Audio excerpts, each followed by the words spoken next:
I. One morning, when Gregor Samsa woke from troubled dreams, he found himself transformed in his bed into a horrible vermin. He lay on his armor-like back, and if he lifted his head a little he could see his brown belly, slightly domed and divided by arches into stiff sections. The bedding was hardly able to cover it and seemed ready to slide off any moment. His many legs, pitifully thin compared with the size of the rest of him, waved about helplessly as he looked. "What's happened to me?" he thought. It wasn't a dream. His room, a proper human room although a little too small, lay peacefully between its familiar walls. A collection of textile samples lay spread out on the table. Samsa was a traveling salesman, and above it there hung a picture that he had recently cut out of an illustrated magazine and housed in a nice, gilded frame. It showed a lady fitted out with a fur hat and fur boa who sat upright, raising a heavy fur muff that covered the whole of her lower arm towards the viewer. Gregor then turned to look out the window at the dull weather. Drops of rain could be heard hitting the pane, which made him feel quite sad. How about if I sleep a little bit longer and forget all this nonsense, he thought, but that was something he was unable to do because he was used to sleeping on his right, and in his present state couldn't get into that position. However hard he threw himself onto his right, he always rolled back to where he was. He must have tried it 100 times, shut his eyes so that he wouldn't have to look at the floundering legs, and only stopped when he began to feel a mild, dull pain there that he had never felt before. Oh, God, he thought, what a strenuous career it is that I've chosen. Traveling day in and day out. Doing business like this takes much more effort than doing your own business at home, and on top of that there's the curse of traveling, worries about making train connections, bad and irregular food, contact with different people all the time so that you can never get to know anyone or become friendly with them. It can all go to hell.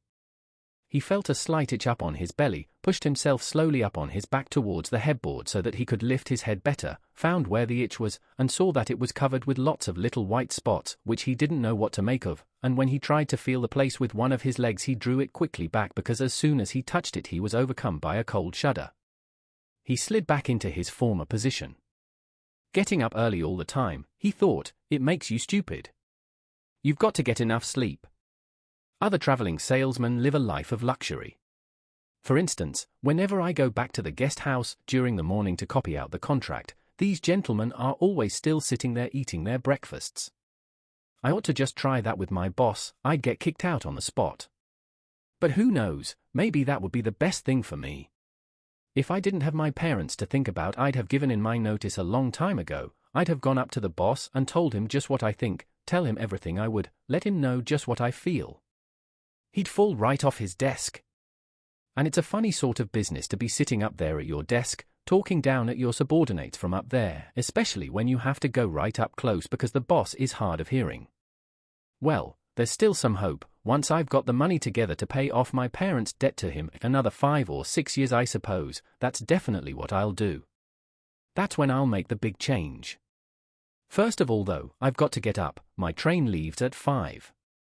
And he looked over at the alarm clock, ticking on the chest of drawers. God in heaven, he thought.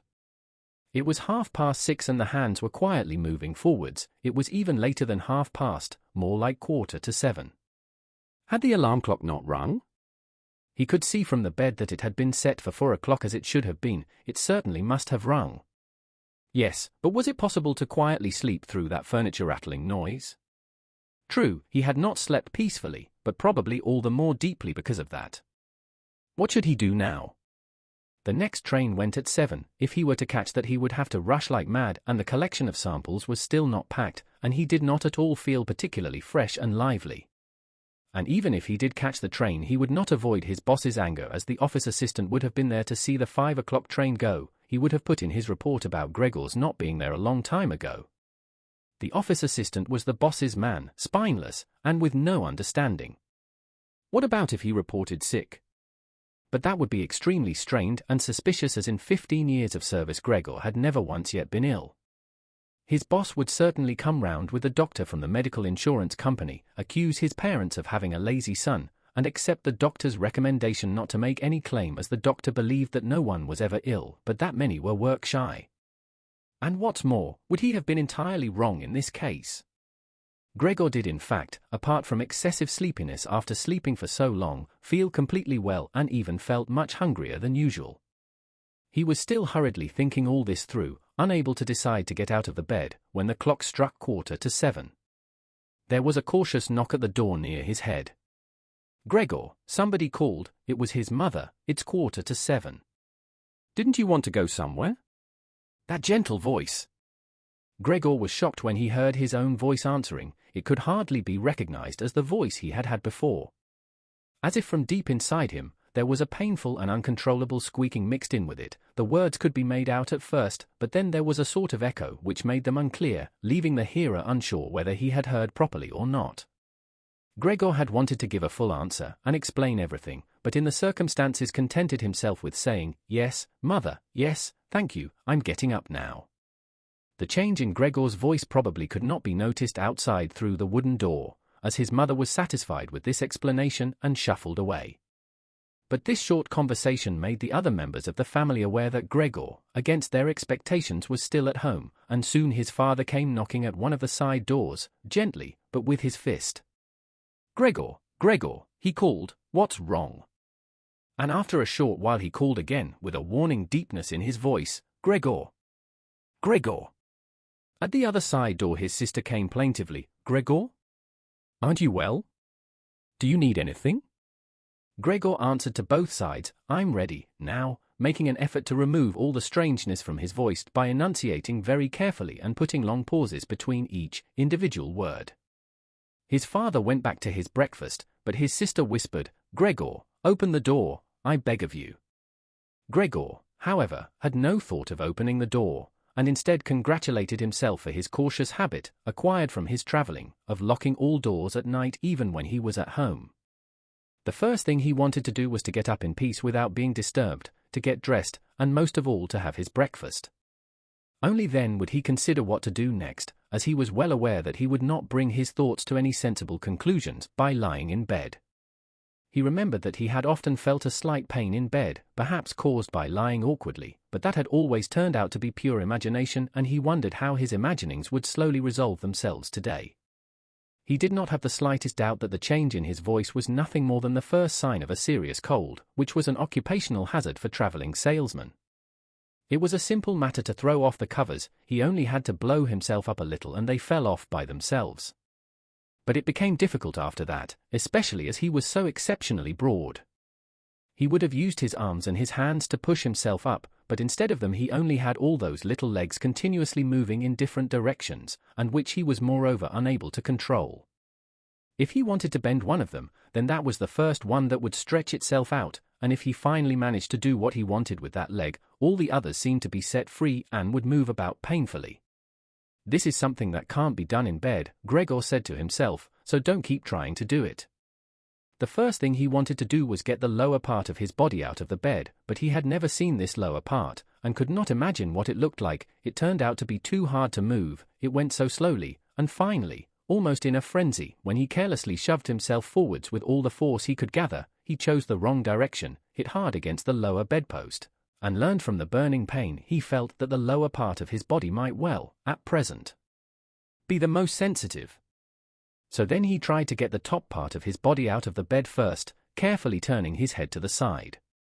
This he managed quite easily, and despite its breadth and its weight, the bulk of his body eventually followed slowly in the direction of the head.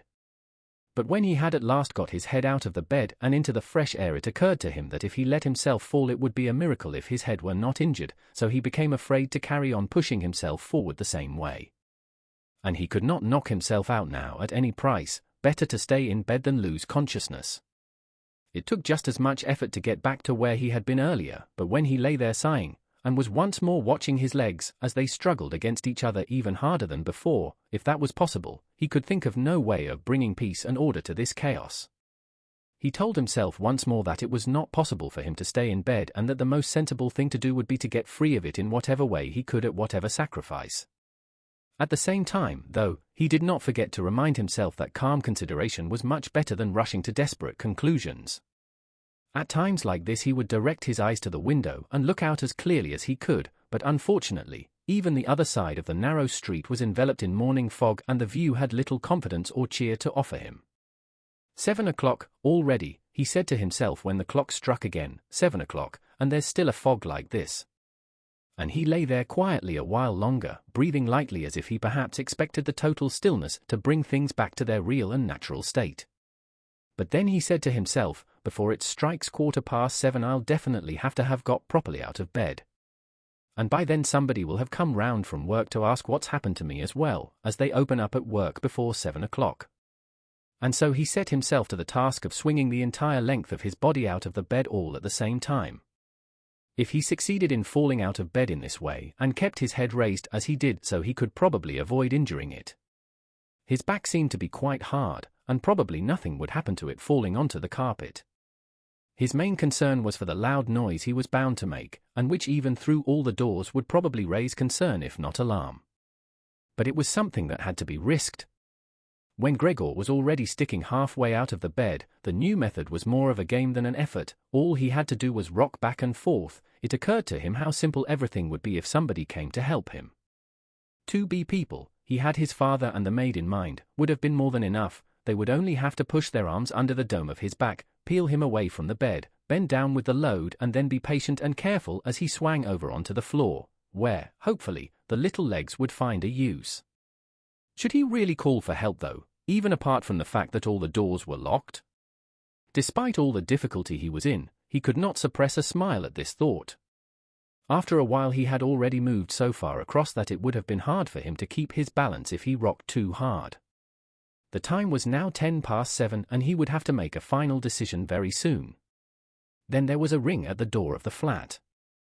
That'll be someone from work, he said to himself, and froze very still, although his little legs only became all the more lively as they danced around. For a moment everything remained quiet. "They're not opening the door," Gregor said to himself, caught in some nonsensical hope. But then of course, the maid's firm steps went to the door as ever, and opened it. Gregor only needed to hear the visitor's first words of greeting and he knew who it was, the chief clerk himself. Why did Gregor have to be the only one condemned to work for a company where they immediately became highly suspicious at the slightest shortcoming? Were all employees, every one of them, louts? Was there not one of them who was faithful and devoted, who would go so mad with pangs of conscience that he couldn't get out of bed if he didn't spend at least a couple of hours in the morning on company business? Was it really not enough to let one of the trainees make inquiries, assuming inquiries were even necessary? Did the chief clerk have to come himself, and did they have to show the whole, innocent family that this was so suspicious that only the chief clerk could be trusted to have the wisdom to investigate it? And more because these thoughts had made him upset than through any proper decision, he swung himself with all his force out of the bed. There was a loud thump, but it wasn't really a loud noise. His fall was softened a little by the carpet, and Gregor's back was also more elastic than he had thought, which made the sound muffled and not too noticeable. He had not held his head carefully enough, though, and hit it as he fell, annoyed and in pain. He turned it and rubbed it against the carpet. "Something's fallen down in there," said the chief clerk in the room on the left. Gregor tried to imagine whether something of the sort that had happened to him today could ever happen to the chief clerk too. You had to concede that it was possible. But as if in gruff reply to this question, the chief clerk's firm footsteps in his highly polished boots could now be heard in the adjoining room. From the room on his right, Gregor's sister whispered to him to let him know, "Gregor, the chief clerk is here." "Yes, I know," said Gregor to himself, but without daring to raise his voice loud enough for his sister to hear him. "Gregor," said his father now from the room to his left, "the chief clerk has come round and wants to know why you didn't leave on the early train. We don't know what to say to him. And anyway, he wants to speak to you personally. So please open up this door. I'm sure he'll be good enough to forgive the untidiness of your room." Then the chief clerk called, "Good morning, Mr. Samsa." "He isn't well," said his mother to the chief clerk, while his father continued to speak through the door. "He isn't well, please believe me." Why else would Gregor have missed a train? The lad only ever thinks about the business. "It nearly makes me cross the way he never goes out in the evenings. He's been in town for a week now, but stayed home every evening. He sits with us in the kitchen and just reads the paper or studies train timetables. His idea of relaxation is working with his fretsaw. He's made a little frame, for instance. It only took him 2 or 3 evenings. You'll be amazed how nice it is. It's hanging up in his room. You'll see it as soon as Gregor opens the door. Anyway, I'm glad you're here. We wouldn't have been able to get Gregor to open the door by ourselves. he's so stubborn, and I'm sure he isn't well. He said this morning that he is, but he isn't. I'll be there in a moment, said Gregor slowly and thoughtfully, but without moving so that he would not miss any word of the conversation. Well, I can't think of any other way of explaining it, Mrs. Samsa, said the chief clerk. I hope it's nothing serious. But on the other hand, I must say that if we people in commerce ever become slightly unwell, then, fortunately or unfortunately as you like, we simply have to overcome it because of business considerations. Can the chief clerk come in to see you now then? Asked his father impatiently, knocking at the door again. No, said Gregor. In the room on his right there followed a painful silence. In the room on his left his sister began to cry. So why did his sister not go and join the others? She had probably only just got up and had not even begun to get dressed. And why was she crying? Was it because he had not got up and had not let the chief clerk in, because he was in danger of losing his job, and if that happened his boss would once more pursue their parents with the same demands as before? There was no need to worry about things like that yet. Gregor was still there and had not the slightest intention of abandoning his family. For the time being he just lay there on the carpet, and no one who knew the condition he was in would seriously have expected him to let the chief clerk in. It was only a minor discourtesy, and a suitable excuse could easily be found for it later on. It was not something for which Gregor could be sacked on the spot. And it seemed to Gregor much more sensible to leave him now in peace instead of disturbing him with talking at him and crying. But the others didn't know what was happening. They were worried. That would excuse their behavior. The chief clerk now raised his voice. Mr. Samsa, he called to him, what is wrong? You barricade yourself in your room, give us no more than yes or no for an answer. You are causing serious and unnecessary concern to your parents, and you fail, and I mention this just by the way, you fail to carry out your business duties in a way that is quite unheard of. I'm speaking here on behalf of your parents and of your employer, and really must request a clear and immediate explanation. I am astonished, quite astonished. I thought I knew you as a calm and sensible person, and now you suddenly seem to be showing off with peculiar whims. This morning, your employer did suggest a possible reason for your failure to appear. It's true, it had to do with the money that was recently entrusted to you, but I came near to giving him my word of honor that that could not be the right explanation. But now that I see your incomprehensible stubbornness, I no longer feel any wish whatsoever to intercede on your behalf. And nor is your position all that secure. I had originally intended to say all this to you in private, but since you cause me to waste my time here for no good reason, I don't see why your parents should not also learn of it. Your turnover has been very unsatisfactory of late. I grant you that it's not the time of year to do especially good business, we recognize that, but there simply is no time of year to do no business at all, Mr. Samsa. We cannot allow there to be. But sir, called Gregor, beside himself and forgetting all else in the excitement, I'll open up immediately, just a moment. I'm slightly unwell, an attack of dizziness, I haven't been able to get up. I'm still in bed now. I'm quite fresh again now, though. I'm just getting out of bed. Just a moment. Be patient. It's not quite as easy as I'd thought. I'm quite all right now, though. It's shocking, what can suddenly happen to a person? I was quite all right last night, my parents know about it. Perhaps better than me. I had a small symptom of it last night already. They must have noticed it. I don't know why I didn't let you know at work. But you always think you can get over an illness without staying at home. Please, don't make my parents suffer. There's no basis for any of the accusations you're making. Nobody's ever said a word to me about any of these things. Maybe you haven't read the latest contracts I sent in. I'll set off with the 8 o'clock train, as well. These few hours of rest have given me strength.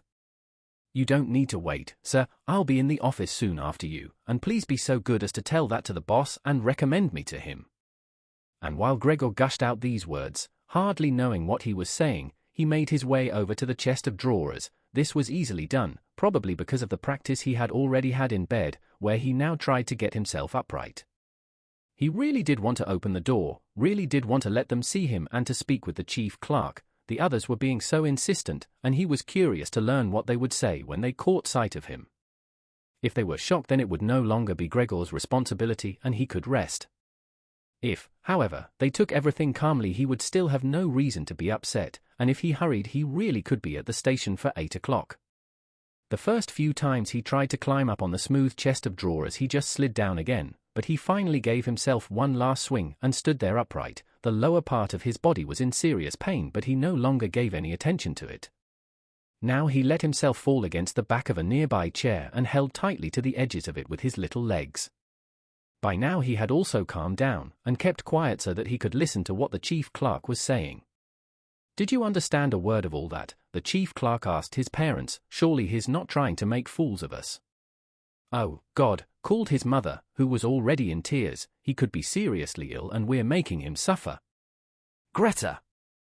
Greta!" she then cried. "Mother," his sister called from the other side. They communicated across Gregor's room. "You'll have to go for the doctor straight away. Gregor is ill. Quick, get the doctor." "Did you hear the way Gregor spoke just now?" "That was the voice of an animal," said the chief clerk, with a calmness that was in contrast with his mother's screams. "Anna! Anna!" his father called into the kitchen through the entrance hall, clapping his hands. "Get a locksmith here, now." And the two girls, their skirts swishing, immediately ran out through the hall, wrenching open the front door of the flat as they went. How had his sister managed to get dressed so quickly? There was no sound of the door banging shut again. They must have left it open. People often do in homes where something awful has happened. Gregor, in contrast, had become much calmer. So they couldn't understand his words anymore, although they seemed clear enough to him, clearer than before. Perhaps his ears had become used to the sound. They had realized, though, that there was something wrong with him, and were ready to help. The first response to his situation had been confident and wise, and that made him feel better. He felt that he had been drawn back in among people, and from the doctor and the locksmith he expected great and surprising achievements, although he did not really distinguish one from the other. Whatever was said next would be crucial, so, in order to make his voice as clear as possible, he coughed a little, but taking care to do this not too loudly, as even this might well sound different from the way that a human coughs, and he was no longer sure he could judge this for himself. Meanwhile, it had become very quiet in the next room. Perhaps his parents were sat at the table whispering with the chief clerk, or perhaps they were all pressed against the door and listening. Gregor slowly pushed his way over to the door with the chair. Once there he let go of it and threw himself onto the door, holding himself upright against it using the adhesive on the tips of his legs. He rested there a little while to recover from the effort involved and then set himself to the task of turning the key in the lock with his mouth. He seemed, unfortunately, to have no proper teeth. How was he, then, to grasp the key? But the lack of teeth was, of course, made up for with a very big jaw. Using the jaw, he really was able to start the key turning, ignoring the fact that he must have been causing some kind of damage as a brown fluid came from his mouth, flowed over the key and dripped onto the floor. "Listen," said the chief clerk in the next room, "he's turning the key." Gregor was greatly encouraged by this, but they all should have been calling to him, his father and his mother too. "Well done, Gregor," they should have cried. "Keep at it, keep hold of the lock." And with the idea that they were all excitedly following his efforts, he bit on the key with all his strength, paying no attention to the pain he was causing himself. As the key turned round, he turned around the lock with it, only holding himself upright with his mouth, and hung onto the key or pushed it down again with the whole weight of his body as needed. The clear sound of the lock as it snapped back was Gregor's sign that he could break his concentration, and as he regained his breath he said to himself, "So, I didn't need the locksmith after all."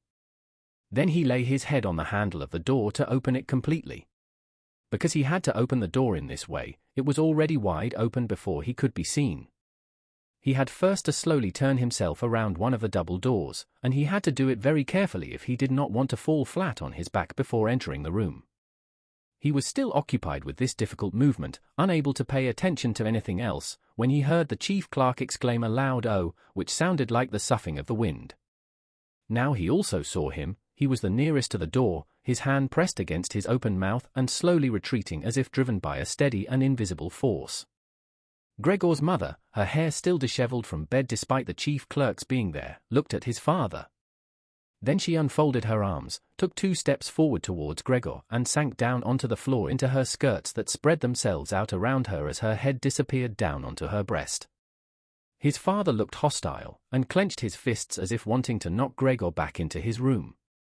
Then he looked uncertainly round the living room, covered his eyes with his hands, and wept so that his powerful chest shook. So Gregor did not go into the room, but leant against the inside of the other door, which was still held bolted in place. In this way only half of his body could be seen, along with his head above it, which he leant over to one side as he peered out at the others. Meanwhile the day had become much lighter. Part of the endless, grey-black building on the other side of the street, which was a hospital, could be seen quite clearly with the austere and regular line of windows piercing its facade. The rain was still falling, now throwing down large, individual droplets, which hit the ground one at a time. The washing up from breakfast lay on the table. There was so much of it because, for Gregor's father, breakfast was the most important meal of the day, and he would stretch it out for several hours as he sat reading a number of different newspapers. On the wall exactly opposite there was a photograph of Gregor when he was a lieutenant in the army, his sword in his hand and a carefree smile on his face as he called forth respect for his uniform and bearing. The door to the entrance hall was open, and as the front door of the flat was also open, he could see onto the landing and the stairs where they began their way down below. "Now, then," said Gregor, well aware that he was the only one to have kept calm, "I'll get dressed straight away now, pack up my samples and set off. Will you please just let me leave?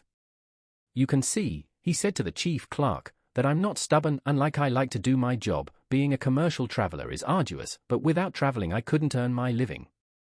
"So where are you going? Into the office?" "Yes." "Will you report everything accurately, then?"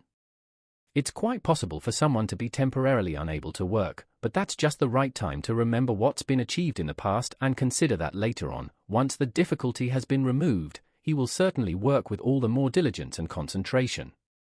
"You're well aware that I'm seriously in debt to our employer, as well as having to look after my parents and my sister, so that I'm trapped in a difficult situation, but I will work my way out of it again.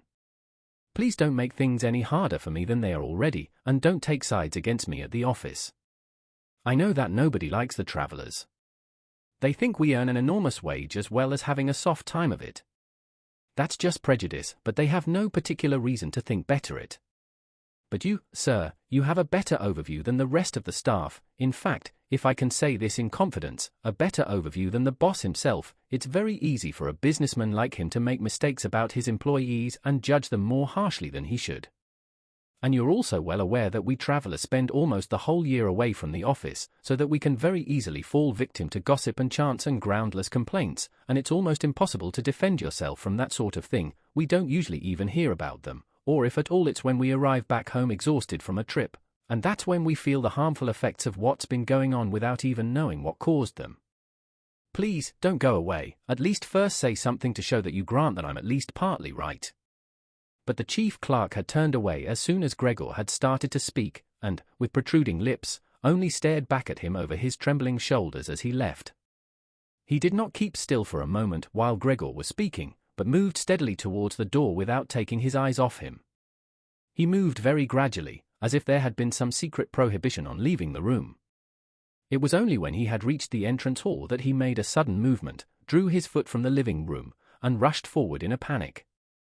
In the hall, he stretched his right hand far out towards the stairway as if out there were some supernatural force waiting to save him. Gregor realized that it was out of the question to let the chief clerk go away in this mood if his position in the firm was not to be put into extreme danger. That was something his parents did not understand very well. Over the years, they had become convinced that this job would provide for Gregor for his entire life, and besides, they had so much to worry about at present that they had lost sight of any thought for the future. Gregor, though, did think about the future. The chief clerk had to be held back, calmed down, convinced and finally won over. The future of Gregor and his family depended on it. If only his sister were here. She was clever, she was already in tears, while Gregor was still lying peacefully on his back. And the chief clerk was a lover of women. Surely she could persuade him. She would close the front door in the entrance hall and talk him out of his shocked state. But his sister was not there. Gregor would have to do the job himself. And without considering that he still was not familiar with how well he could move about in his present state, or that his speech still might not, or probably would not, be understood, he let go of the door, pushed himself through the opening, tried to reach the chief clerk on the landing who, ridiculously, was holding on to the banister with both hands, but Gregor fell immediately over and, with a little scream as he sought something to hold on to, landed on his numerous little legs. Hardly had that happened than, for the first time that day, he began to feel all right with his body. The little legs had the solid ground under them. To his pleasure, they did exactly as he told them. They were even making the effort to carry him where he wanted to go, and he was soon believing that all his sorrows would soon be finally at an end. He held back the urge to move, but swayed from side to side as he crouched there on the floor. His mother was not far away in front of him and seemed, at first, quite engrossed in herself, but then she suddenly jumped up with her arms outstretched and her fingers spread, shouting, "Help, for pity's sake, help." The way she held her head suggested she wanted to see Gregor better, but the unthinking way she was hurrying backwards showed that she did not. She had forgotten that the table was behind her with all the breakfast things on it. When she reached the table, she sat quickly down on it without knowing what she was doing, without even seeming to notice that the coffee pot had been knocked over and a gush of coffee was pouring down onto the carpet. "Mother, mother," said Gregor gently, looking up at her. He had completely forgotten the chief clerk for the moment, but could not help himself snapping in the air with his jaws at the sight of the flow of coffee. That set his mother screaming anew. She fled from the table and into the arms of his father as he rushed towards her. Gregor, though, had no time to spare for his parents now. The chief clerk had already reached the stairs. With his chin on the banister, he looked back for the last time. Gregor made a run for him. He wanted to be sure of reaching him. The chief clerk must have expected something, as he leapt down several steps at once and disappeared, his shouts resounding all around the staircase. The flight of the chief clerk seemed, unfortunately, to put Gregor's father into a panic as well. Until then he had been relatively self-controlled, but now, instead of running after the chief clerk himself, or at least not impeding Gregor as he ran after him, Gregor's father seized the chief clerk's stick in his right hand. The chief clerk had left it behind on a chair, along with his hat and overcoat, picked up a large newspaper from the table with his left, and used them to drive Gregor back into his room, stamping his foot at him as he went. Gregor's appeals to his father were of no help. His appeals were simply not understood. However much he humbly turned his head, his father merely stamped his foot all the harder. Across the room, despite the chilly weather, Gregor's mother had pulled open a window, leant far out of it, and pressed her hands to her face. A draught of air flew in from the street towards the stairway, the curtains flew up, the newspapers on the table fluttered, and some of them were blown onto the floor. Nothing would stop Gregor's father as he drove him back, making hissing noises at him like a wild man. Gregor had never had any practice in moving backwards and was only able to go very slowly. If Gregor had only been allowed to turn round, he would have been back in his room straight away, but he was afraid that if he took the time to do that, his father would become impatient, and there was the threat of a lethal blow to his back or head from the stick in his father's hand any moment. Eventually, though, Gregor realized that he had no choice as he saw, to his disgust, that he was quite incapable of going backwards in a straight line, so he began, as quickly as possible and with frequent anxious glances at his father, to turn himself round.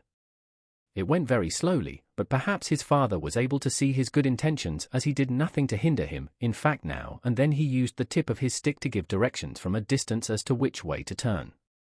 If only his father would stop that unbearable hissing. It was making Gregor quite confused.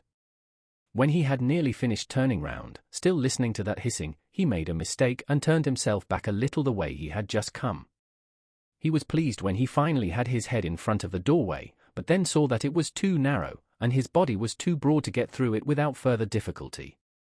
In his present mood, it obviously did not occur to his father to open the other of the double doors so that Gregor would have enough space to get through.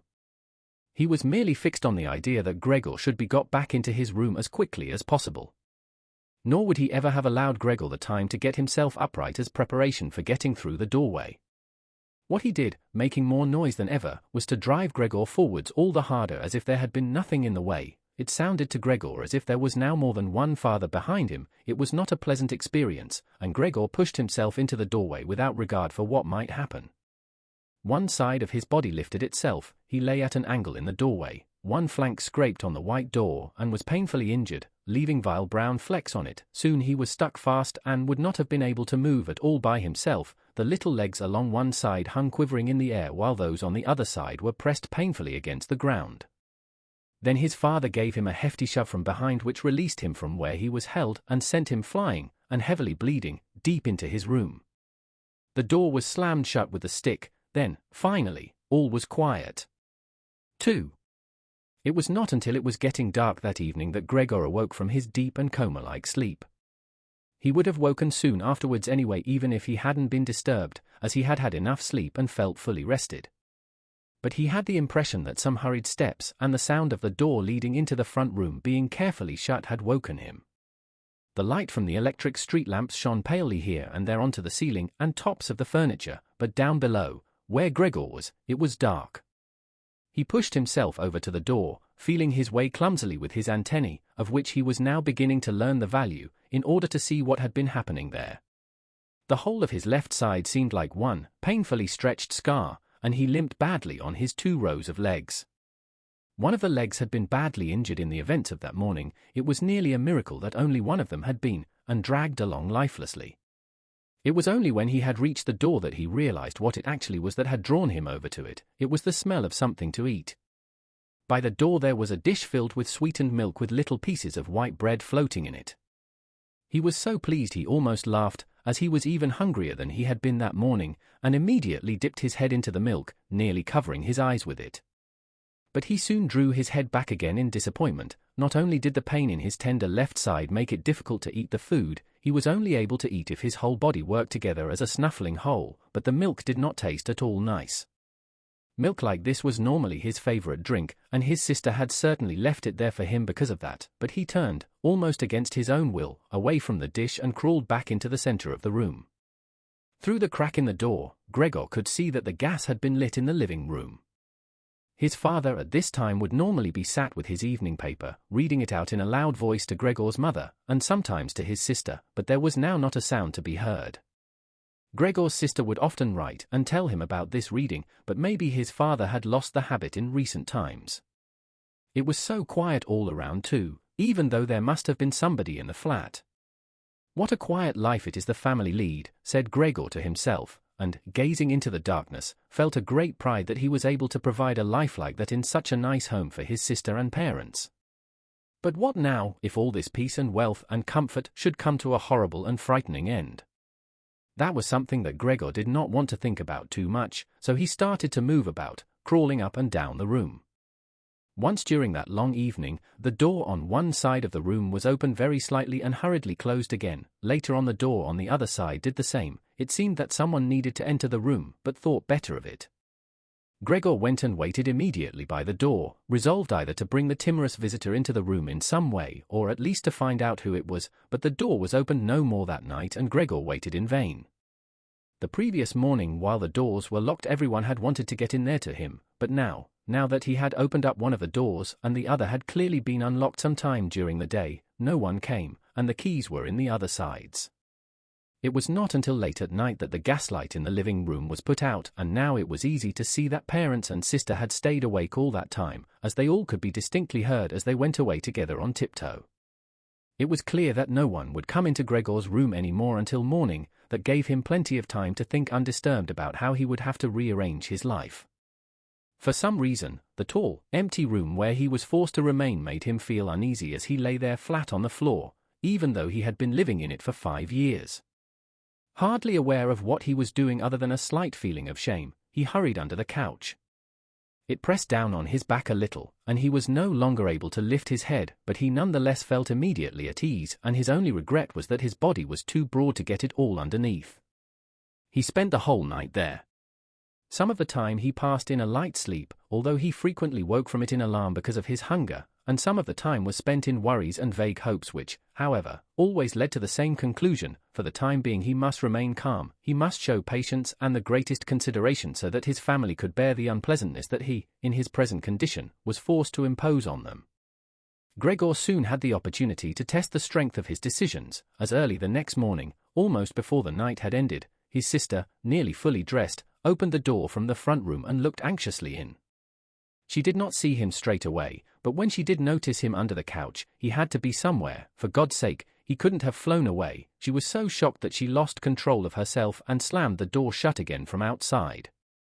But she seemed to regret her behavior, as she opened the door again straight away and came in on tiptoe as if entering the room of someone seriously ill or even of a stranger. Gregor had pushed his head forward, right to the edge of the couch, and watched her. Would she notice that he had left the milk as it was, realize that it was not from any lack of hunger, and bring him in some other food that was more suitable? If she didn't do it herself, he would rather go hungry than draw her attention to it, although he did feel a terrible urge to rush forward from under the couch, throw himself at his sister's feet and beg her for something good to eat. However, his sister noticed the full dish immediately and looked at it and the few drops of milk splashed around it with some surprise. She immediately picked it up, using a rag, not her bare hands, and carried it out. Gregor was extremely curious as to what she would bring in its place, imagining the wildest possibilities, but he never could have guessed what his sister, in her goodness, actually did bring. In order to test his taste, she brought him a whole selection of things, all spread out on an old newspaper. There were old, half-rotten vegetables, bones from the evening meal, covered in white sauce that had gone hard, a few raisins and almonds, some cheese that Gregor had declared inedible 2 days before, a dry roll and some bread spread with butter and salt. As well as all that, she had poured some water into the dish, which had probably been permanently set aside for Gregor's use, and placed it beside them. Then, out of consideration for Gregor's feelings, as she knew that he would not eat in front of her, she hurried out again and even turned the key in the lock so that Gregor would know he could make things as comfortable for himself as he liked. Gregor's little legs whirred, at last he could eat. What's more, his injuries must already have completely healed as he found no difficulty in moving. This amazed him, as more than a month earlier he had cut his finger slightly with a knife. He thought of how his finger had still hurt the day before yesterday. Am I less sensitive than I used to be, then, he thought, and was already sucking greedily at the cheese which had immediately, almost compellingly, attracted him much more than the other foods on the newspaper. Quickly, one after another, his eyes watering with pleasure, he consumed the cheese, the vegetables, and the sauce. The fresh foods, on the other hand, he didn't like at all, and even dragged the things he did want to eat a little way away from them because he couldn't stand the smell. Long after he had finished eating and lay lethargic in the same place, his sister slowly turned the key in the lock as a sign to him that he should withdraw. He was immediately startled, although he had been half asleep, and he hurried back under the couch. But he needed great self-control to stay there even for the short time that his sister was in the room, as eating so much food had rounded out his body a little and he could hardly breathe in that narrow space. Half suffocating, he watched with bulging eyes as his sister unself-consciously took a broom and swept up the leftovers, mixing them in with the food he had not even touched at all as if it could not be used any more. She quickly dropped it all into a bin, closed it with its wooden lid, and carried everything out. She had hardly turned her back before Gregor came out again from under the couch and stretched himself. This was how Gregor received his food each day now, once in the morning while his parents and the maid were still asleep, and the second time after everyone had eaten their meal at midday, as his parents would sleep for a little while then as well, and Gregor's sister would send the maid away on some errand. Gregor's father and mother certainly did not want him to starve either, but perhaps it would have been more than they could stand to have any more experience of his feeding than being told about it, and perhaps his sister wanted to spare them what distress she could as they were indeed suffering enough. It was impossible for Gregor to find out what they had told the doctor and the locksmith that first morning to get them out of the flat. As nobody could understand him, nobody, not even his sister, thought that he could understand them, so he had to be content to hear his sister's sighs and appeals to the saints as she moved about his room. It was only later, when she had become a little more used to everything, there was, of course, no question of her ever becoming fully used to the situation, that Gregor would sometimes catch a friendly comment, or at least a comment that could be construed as friendly. He's enjoyed his dinner today, she might say when he had diligently cleared away all the food left for him, or if he left most of it, which slowly became more and more frequent, she would often say, sadly, now everything's just been left there again. Although Gregor wasn't able to hear any news directly, he did listen to much of what was said in the next rooms, and whenever he heard anyone speaking he would scurry straight to the appropriate door and press his whole body against it. There was seldom any conversation, especially at first, that was not about him in some way, even if only in secret. For 2 whole days, all the talk at every mealtime was about what they should do now, but even between meals they spoke about the same subject as there were always at least 2 members of the family at home. Nobody wanted to be at home by themselves, and it was out of the question to leave the flat entirely empty. And on the very first day the maid had fallen to her knees and begged Gregor's mother to let her go without delay. It was not very clear how much she knew of what had happened, but she left within a quarter of an hour, tearfully thanking Gregor's mother for her dismissal as if she had done her an enormous service. She even swore emphatically not to tell anyone the slightest about what had happened, even though no one had asked that of her. Now Gregor's sister also had to help his mother with the cooking, although that was not so much bother as no one ate very much. Gregor often heard how one of them would unsuccessfully urge another to eat, and receive no more answer than "no thanks, I've had enough," or something similar. No one drank very much either. His sister would sometimes ask his father whether he would like a beer, hoping for the chance to go and fetch it herself. When his father then said nothing, she would add, so that he would not feel selfish, that she could send the housekeeper for it, but then his father would close the matter with a big, loud no, and no more would be said. Even before the first day had come to an end, his father had explained to Gregor's mother and sister what their finances and prospects were. Now and then he stood up from the table and took some receipt or document from the little cash box he had saved from his business when it had collapsed 5 years earlier. Gregor heard how he opened the complicated lock and then closed it again after he had taken the item he wanted. What he heard his father say was some of the first good news that Gregor heard since he had first been incarcerated in his room. He had thought that nothing at all remained from his father's business, at least he had never told him anything different, and Gregor had never asked him about it anyway. Their business misfortune had reduced the family to a state of total despair, and Gregor's only concern at that time had been to arrange things so that they could all forget about it as quickly as possible. So then he started working especially hard, with a fiery vigor that raised him from a junior salesman to a traveling representative almost overnight, bringing with it the chance to earn money in quite different ways. Gregor converted his success at work straight into cash that he could lay on the table at home for the benefit of his astonished and delighted family. They had been good times, and they had never come again, at least not with the same splendor, even though Gregor had later earned so much that he was in a position to bear the costs of the whole family, and did bear them. They had even got used to it, both Gregor and the family. They took the money with gratitude, and he was glad to provide it, although there was no longer much warm affection given in return. Gregor only remained close to his sister now. Unlike him, she was very fond of music and a gifted and expressive violinist. It was his secret plan to send her to the conservatory next year, even though it would cause great expense that would have to be made up for in some other way. During Gregor's short periods in town, conversation with his sister would often turn to the conservatory, but it was only ever mentioned as a lovely dream that could never be realized. Their parents did not like to hear this innocent talk, but Gregor thought about it quite hard and decided he would let them know what he planned with a grand announcement of it on Christmas Day. That was the sort of totally pointless thing that went through his mind in his present state, pressed upright against the door and listening.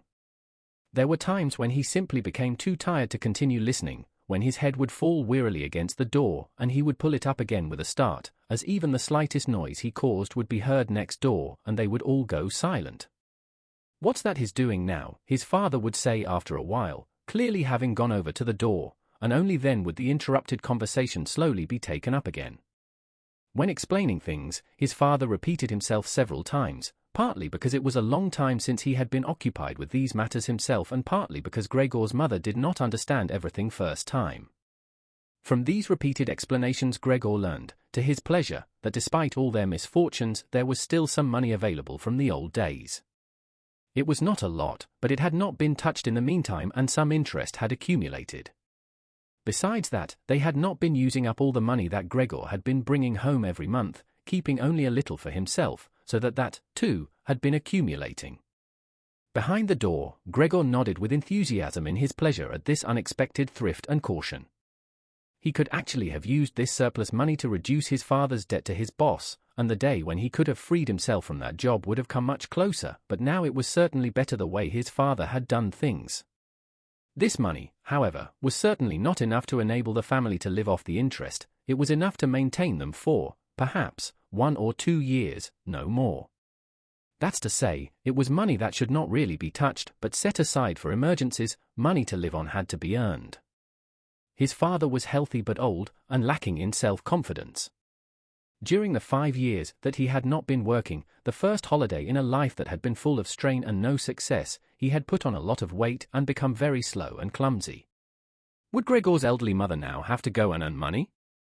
She suffered from asthma, and it was a strain for her just to move about the home. Every other day would be spent struggling for breath on the sofa by the open window. Would his sister have to go and earn money?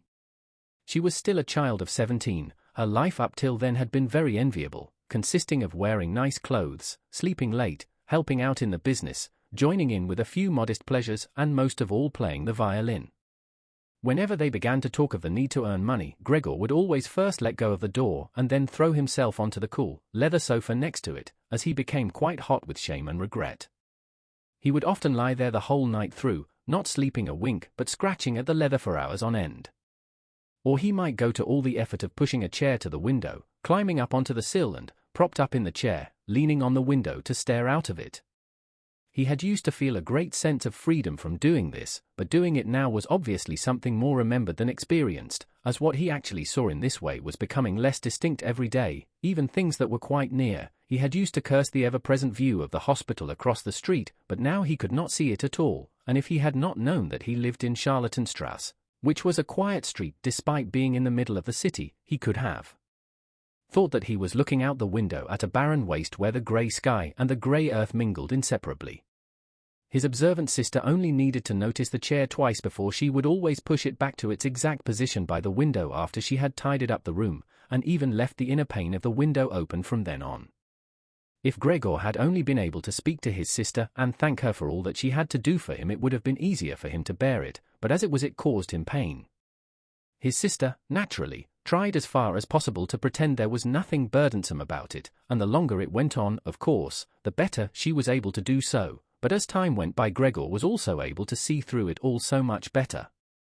It had even become very unpleasant for him, now, whenever she entered the room. No sooner had she come in than she would quickly close the door as a precaution so that no one would have to suffer the view into Gregor's room, then she would go straight to the window and pull it hurriedly open almost as if she were suffocating. Even if it was cold, she would stay at the window breathing deeply for a little while. She would alarm Gregor twice a day with this running about and noise-making. He would stay under the couch shivering the whole while, knowing full well that she would certainly have liked to spare him this ordeal, but it was impossible for her to be in the same room with him with the windows closed. One day, about a month after Gregor's transformation, when his sister no longer had any particular reason to be shocked at his appearance, she came into the room a little earlier than usual and found him still staring out the window, motionless, and just where he would be most horrible. In itself, his sister's not coming into the room would have been no surprise for Gregor, as it would have been difficult for her to immediately open the window while he was still there, but not only did she not come in, she went straight back and closed the door behind her. A stranger would have thought he had threatened her and tried to bite her. Gregor went straight to hide himself under the couch, of course, but he had to wait until midday before his sister came back, and she seemed much more uneasy than usual. It made him realize that she still found his appearance unbearable and would continue to do so. She probably even had to overcome the urge to flee when she saw the little bit of him that protruded from under the couch. One day, in order to spare her even this sight, he spent for hours carrying the bedsheet over to the couch on his back and arranged it so that he was completely covered and his sister would not be able to see him even if she bent down.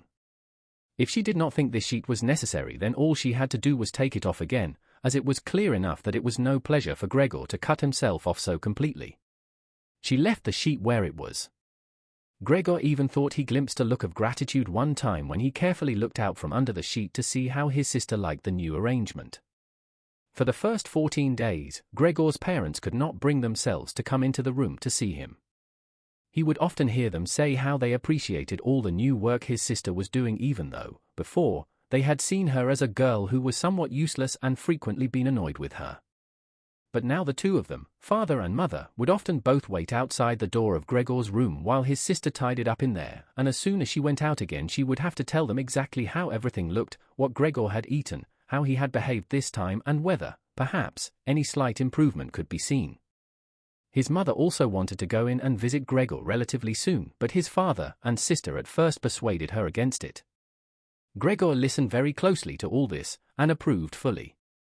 Later, though, she had to be held back by force, which made her call out, "Let me go and see Gregor, he is my unfortunate son.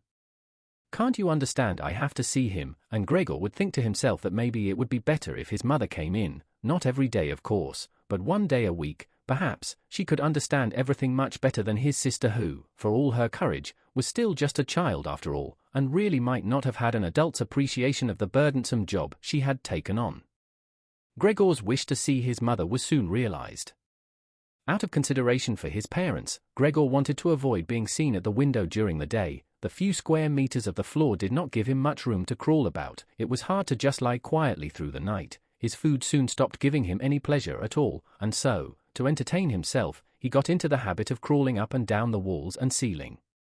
He was especially fond of hanging from the ceiling. It was quite different from lying on the floor. He could breathe more freely, his body had a light swing to it, and up there, relaxed and almost happy, it might happen that he would surprise even himself by letting go of the ceiling and landing on the floor with a crash.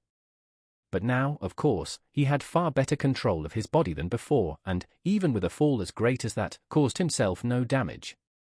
Very soon his sister noticed Gregor's new way of entertaining himself. He had, after all, left traces of the adhesive from his feet as he crawled about, and got it into her head to make it as easy as possible for him by removing the furniture that got in his way, especially the chest of drawers and the desk. Now, this was not something that she would be able to do by herself. She did not dare to ask for help from her father. The 16-year-old maid had carried on bravely since the cook had left, but she certainly would not have helped in this. She had even asked to be allowed to keep the kitchen locked at all times and never to have to open the door unless it was especially important. So his sister had no choice but to choose some time when Gregor's father was not there and fetch his mother to help her.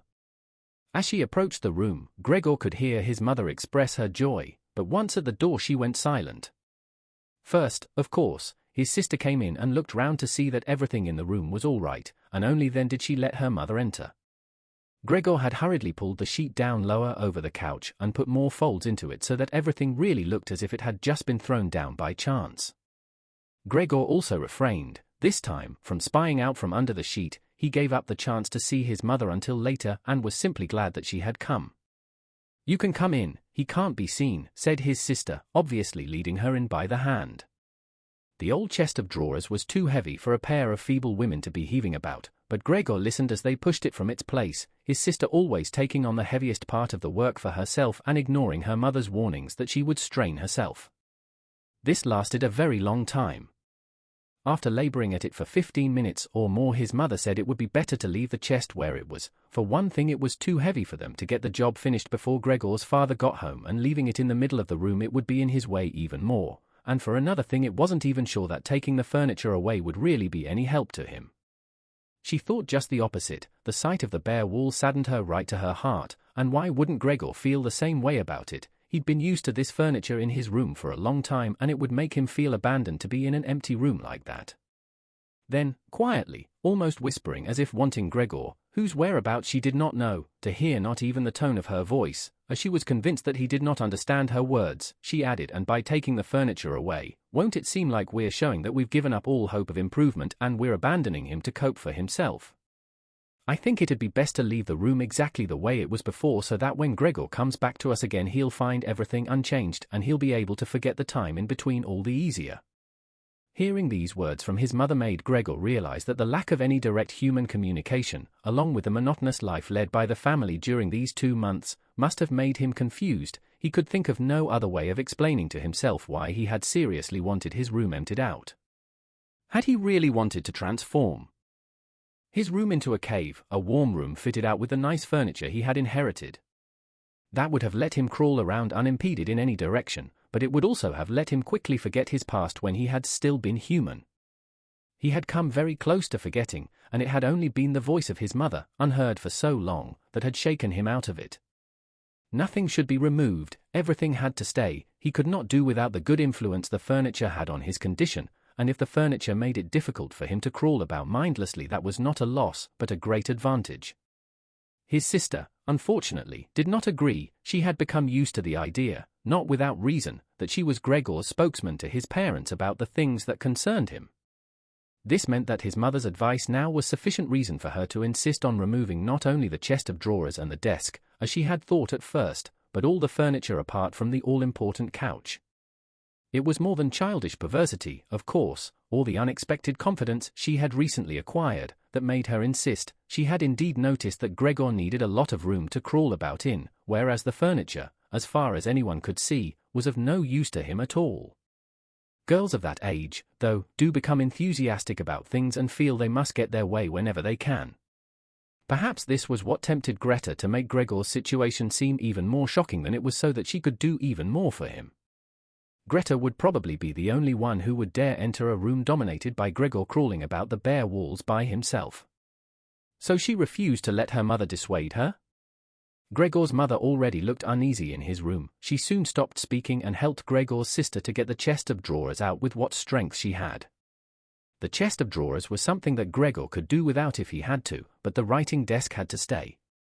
Hardly had the two women pushed the chest of drawers, groaning, out of the room than Gregor poked his head out from under the couch to see what he could do about it. He meant to be as careful and considerate as he could, but, unfortunately, it was his mother who came back first, while Greta in the next room had her arms round the chest, pushing and pulling at it from side to side by herself without, of course, moving it an inch.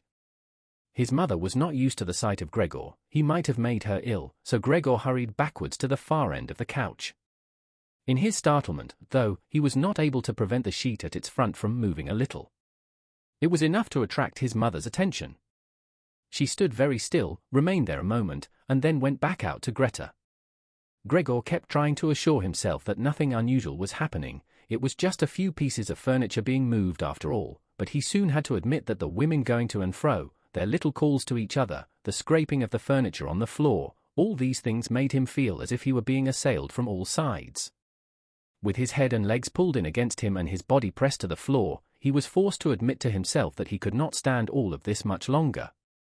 They were emptying his room out, taking away everything that was dear to him. They had already taken out the chest containing his fretsaw and other tools. Now they threatened to remove the writing desk, with its place clearly worn into the floor, the desk where he had done his homework as a business trainee, at high school, even while he had been at infant school. He really could not wait any longer to see whether the two women's intentions were good. He had nearly forgotten they were there anyway, as they were now too tired to say anything while they worked, and he could only hear their feet as they stepped heavily on the floor. So, while the women were leant against the desk in the other room catching their breath, he sallied out, changed direction for times, not knowing what he should say first before his attention was suddenly caught by the picture on the wall, which was already denuded of everything else that had been on it, of the lady dressed in copious fur. He hurried up onto the picture and pressed himself against its glass. It held him firmly and felt good on his hot belly. This picture, at least, now totally covered by Gregor, would certainly be taken away by no one. He turned his head to face the door into the living room so that he could watch the women when they came back. They had not allowed themselves a long rest and came back quite soon. Greta had put her arm around her mother and was nearly carrying her. "What shall we take now, then?" said Greta and looked around. Her eyes met those of Gregor on the wall. Perhaps only because her mother was there, she remained calm, bent her face to her so that she would not look round and said, albeit hurriedly and with a tremor in her voice, "Come on, let's go back in the living room for a while." Gregor could see what Greta had in mind. She wanted to take her mother somewhere safe and then chase him down from the wall. Well, she could certainly try it. He sat unyielding on his picture. He would rather jump at Greta's face. But Greta's words had made her mother quite worried. She stepped to one side, saw the enormous brown patch against the flowers of the wallpaper, and before she even realized it was Gregor that she saw, screamed, "Oh God, oh God." Arms outstretched, she fell onto the couch as if she had given up everything and stayed there immobile. "Gregor," shouted his sister, glowering at him and shaking her fist. That was the first word she had spoken to him directly since his transformation. She ran into the other room to fetch some kind of smelling salts to bring her mother out of her faint. Gregor wanted to help too. He could save his picture later, although he stuck fast to the glass and had to pull himself off by force. Then he, too, ran into the next room as if he could advise his sister like in the old days, but he had to just stand behind her doing nothing. She was looking into various bottles. He startled her when she turned round. A bottle fell to the ground and broke. A splinter cut Gregor's face. Some kind of caustic medicine splashed all over him. Now, without delaying any longer, Greta took hold of all the bottles she could and ran with them into her mother. She slammed the door shut with her foot. So now Gregor was shut out from his mother, who, because of him, might be near to death. He could not open the door if he did not want to chase his sister away, and she had to stay with his mother. There was nothing for him to do but wait, and, oppressed with anxiety and self-reproach, he began to crawl about. He crawled over everything, walls, furniture, ceiling, and finally in his confusion as the whole room began to spin around him he fell down into the middle of the dinner table. He lay there for a while, numb and immobile. All around him it was quiet. Maybe that was a good sign. Then there was someone at the door. The maid, of course, had locked herself in her kitchen so that Greta would have to go and answer it. His father had arrived home. "What's happened?" were his first words. Greta's appearance must have made everything clear to him. She answered him with subdued voice, and openly pressed her face into his chest. "Mother's fainted, but she's better now." Gregor got out. "Just as I expected," said his father, "just as I always said, but you women wouldn't listen, would you?" It was clear to Gregor that Greta had not said enough and that his father took it to mean that something bad had happened, that he was responsible for some act of violence. That meant Gregor would now have to try to calm his father, as he did not have the time to explain things to him even if that had been possible. So he fled to the door of his room and pressed himself against it so that his father, when he came in from the hall, could see straight away that Gregor had the best intentions and would go back into his room without delay, that it would not be necessary to drive him back but that they had only to open the door and he would disappear. His father, though, was not in the mood to notice subtleties like that. "Ah," he shouted as he came in, sounding as if he were both angry and glad at the same time. Gregor drew his head back from the door and lifted it towards his father.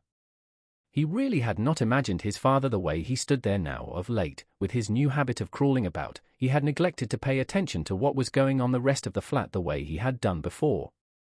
He really ought to have expected things to have changed, but still, was that really his father? The same tired man as used to be laying there entombed in his bed when Gregor came back from his business trips, who would receive him sitting in the armchair in his nightgown when he came back in the evenings, who was hardly even able to stand up but, as a sign of his pleasure, would just raise his arms, and who, on the couple of times a year when they went for a walk together on a Sunday or public holiday wrapped up tightly in his overcoat between Gregor and his mother, would always labor his way forward a little more slowly than them, who were already walking slowly for his sake, who would place his stick down carefully and, if he wanted to say something, would invariably stop and gather his companions around him. He was standing up straight enough now, dressed in a smart blue uniform with gold buttons, the sort worn by the employees at the banking institute. Above the high, stiff collar of the coat his double chin emerged, under the bushy eyebrows, his piercing, dark eyes looked out fresh and alert, his normally unkempt white hair was combed down painfully close to his scalp. He took his cap, with its gold monogram from, probably, some bank, and threw it in an arc right across the room onto the sofa, put his hands in his trouser pockets, pushing back the bottom of his long uniform coat, and, with look of determination, walked towards Gregor. He probably did not even know himself what he had in mind, but nonetheless lifted his feet unusually high. Gregor was amazed at the enormous size of the soles of his boots, but wasted no time with that. He knew full well, right from the first day of his new life, that his father thought it necessary to always be extremely strict with him. And so he ran up to his father, stopped when his father stopped, scurried forwards again when he moved, even slightly. In this way they went round the room several times without anything decisive happening, without even giving the impression of a chase as everything went so slowly. Gregor remained all this time on the floor, largely because he feared his father might see it as especially provoking if he fled onto the wall or ceiling. Whatever he did, Gregor had to admit that he certainly would not be able to keep up this running about for long, as for each step his father took he had to carry out countless movements. He became noticeably short of breath. Even in his earlier life his lungs had not been very reliable. Now, as he lurched about in his efforts to muster all the strength he could for running, he could hardly keep his eyes open. His thoughts became too slow for him to think of any other way of saving himself than running. He almost forgot that the walls were there for him to use, although, here, they were concealed behind carefully carved furniture full of notches and protrusions. Then, right beside him, lightly tossed, something flew down and rolled in front of him. It was an apple. Then another one immediately flew at him. Gregor froze in shock. There was no longer any point in running, as his father had decided to bombard him. He had filled his pockets with fruit from the bowl on the sideboard and now, without even taking the time for careful aim, threw one apple after another.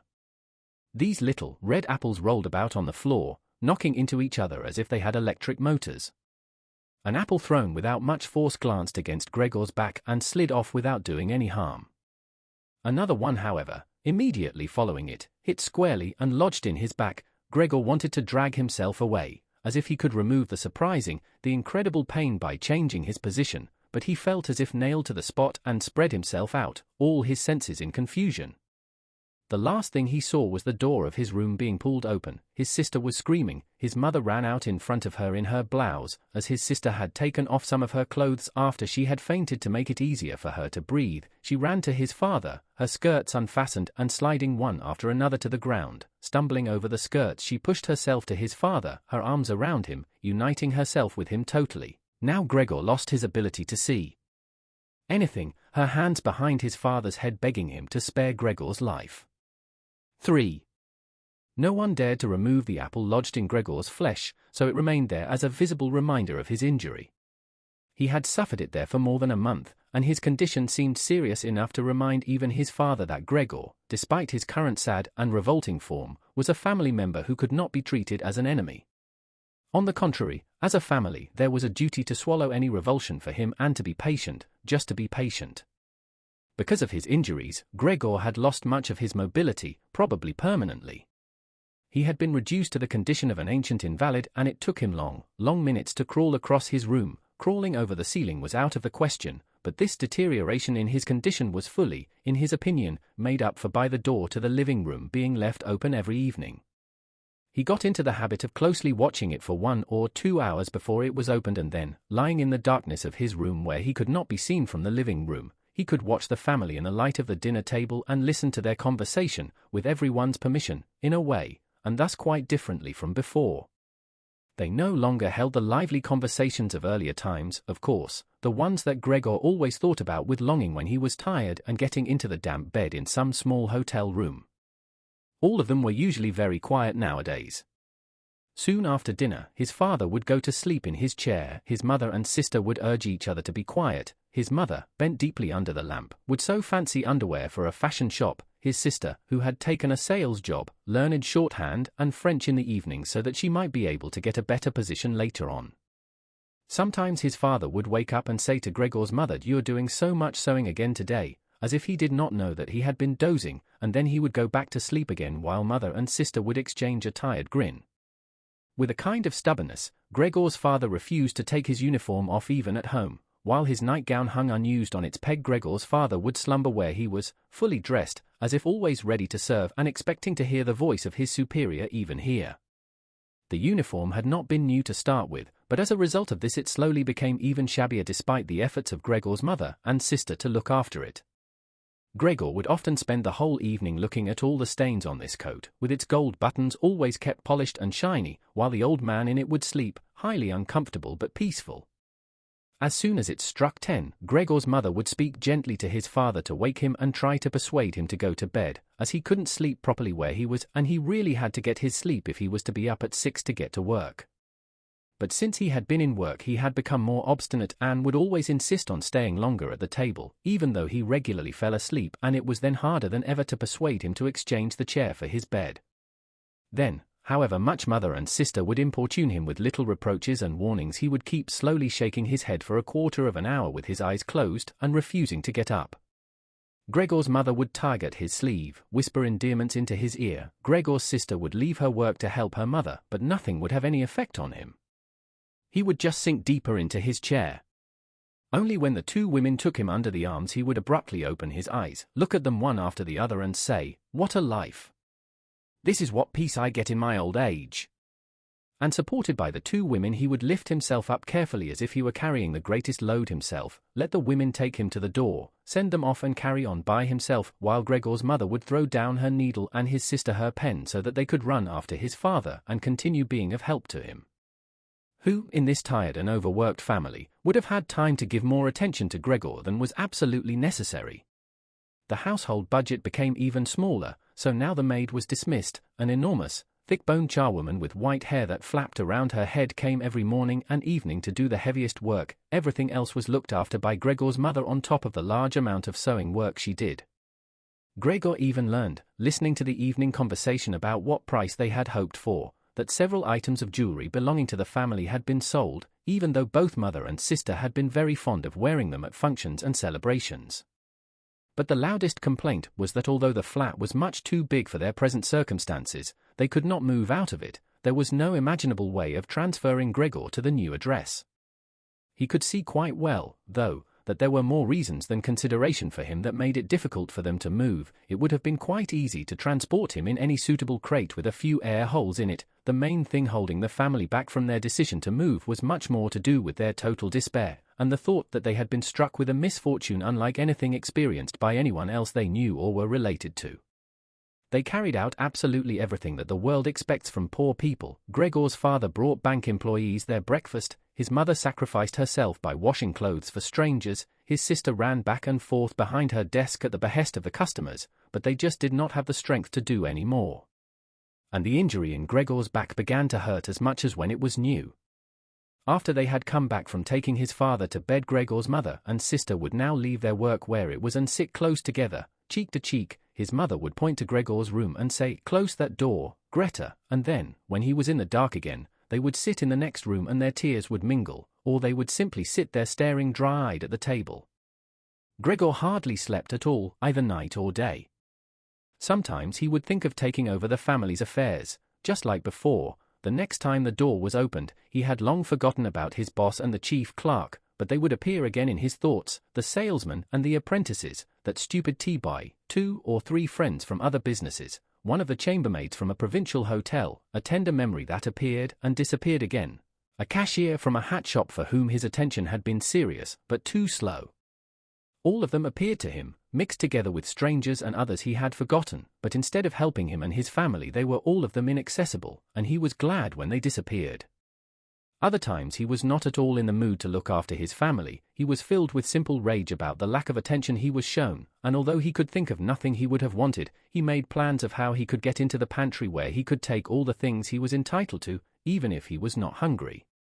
Gregor's sister no longer thought about how she could please him, but would hurriedly push some food or other into his room with her foot before she rushed out to work in the morning and at midday, and in the evening she would sweep it away again with the broom, indifferent as to whether it had been eaten or, more often than not, had been left totally untouched. She still cleared up the room in the evening, but now she could not have been any quicker about it. Smears of dirt were left on the walls, here and there were little balls of dust and filth. At first, Gregor went into one of the worst of these places when his sister arrived as a reproach to her, but he could have stayed there for weeks without his sister doing anything about it. She could see the dirt as well as he could, but she had simply decided to leave him to it. At the same time she became touchy in a way that was quite new for her, and which everyone in the family understood. Cleaning up Gregor's room was for her, and her alone. Gregor's mother did once thoroughly clean his room, and needed to use several bucketfuls of water to do it, although that much dampness also made Gregor ill and he lay flat on the couch, bitter and immobile. But his mother was to be punished still more for what she had done, as hardly had his sister arrived home in the evening than she noticed the change in Gregor's room and, highly aggrieved, ran back into the living room where, despite her mother's raised and imploring hands, she broke into convulsive tears. Her father, of course, was startled out of his chair and the two parents looked on astonished and helpless. Then they, too, became agitated. Gregor's father, standing to the right of his mother, accused her of not leaving the cleaning of Gregor's room to his sister. From her left, Gregor's sister screamed at her that she was never to clean Gregor's room again, while his mother tried to draw his father, who was beside himself with anger, into the bedroom. His sister, quaking with tears, thumped on the table with her small fists, and Gregor hissed in anger that no one had even thought of closing the door to save him the sight of this and all its noise. Gregor's sister was exhausted from going out to work, and looking after Gregor as she had done before was even more work for her, but even so his mother ought certainly not to have taken her place. Gregor, on the other hand, ought not to be neglected. Now, though, the charwoman was here. This elderly widow, with a robust bone structure that made her able to withstand the hardest of things in her long life, wasn't really repelled by Gregor. Just by chance one day, rather than any real curiosity, she opened the door to Gregor's room and found herself face to face with him. He was taken totally by surprise. No one was chasing him, but he began to rush to and fro while she just stood there in amazement with her hands crossed in front of her. From then on she never failed to open the door slightly every evening and morning and look briefly in on him. At first she would call to him as she did so with words that she probably considered friendly, such as "Come on then, you old dung beetle," or "Look at the old dung beetle there." Gregor never responded to being spoken to in that way, but just remained where he was without moving as if the door had never even been opened. If only they had told this charwoman to clean up his room every day instead of letting her disturb him for no reason whenever she felt like it. One day, early in the morning while a heavy rain struck the window panes, perhaps indicating that spring was coming, she began to speak to him in that way once again. Gregor was so resentful of it that he started to move toward her. He was slow and infirm, but it was like a kind of attack. Instead of being afraid, the charwoman just lifted up one of the chairs from near the door and stood there with her mouth open, clearly intending not to close her mouth until the chair in her hand had been slammed down into Gregor's back. "Aren't you coming any closer, then?" she asked when Gregor turned round again, and she calmly put the chair back in the corner. Gregor had almost entirely stopped eating. Only if he happened to find himself next to the food that had been prepared for him he might take some of it into his mouth to play with it, leave it there a few hours and then, more often than not, spit it out again. At first he thought it was distress at the state of his room that stopped him eating, but he had soon got used to the changes made there. They had got into the habit of putting things into this room that they had room for anywhere else, and there were now many such things as one of the rooms in the flat had been rented out to 3 gentlemen. These earnest gentlemen, all 3 of them had full beards, as Gregor learned peering through the crack in the door one day, were painfully insistent on things being tidy. This meant not only in their own room but, since they had taken a room in this establishment, in the entire flat and especially in the kitchen. Unnecessary clutter was something they could not tolerate, especially if it was dirty. They had moreover brought most of their own furnishings and equipment with them. For this reason, many things had become superfluous which, although they could not be sold, the family did not wish to discard. All these things found their way into Gregor's room. The dustbins from the kitchen found their way in there too. The charwoman was always in a hurry, and anything she couldn't use for the time being she would just chuck in there. He, fortunately, would usually see no more than the object and the hand that held it. The woman most likely meant to fetch the things back out again when she had time and the opportunity, or to throw everything out in one go, but what actually happened was that they were left where they landed when they had first been thrown unless Gregor made his way through the junk and moved it somewhere else. At first he moved it because, with no other room free where he could crawl about, he was forced to, but later on he came to enjoy it although moving about in the way left him sad and tired to death and he would remain immobile for hours afterwards. The gentleman who rented the room would sometimes take their evening meal at home in the living room that was used by everyone, and so the door to this room was often kept closed in the evening.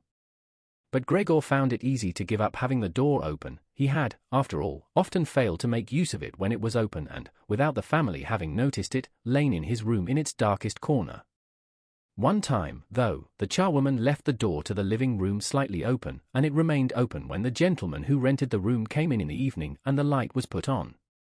They sat up at the table where, formerly, Gregor had taken his meals with his father and mother. They unfolded the serviettes and picked up their knives and forks. Gregor's mother immediately appeared in the doorway with a dish of meat and soon behind her came his sister with a dish piled high with potatoes.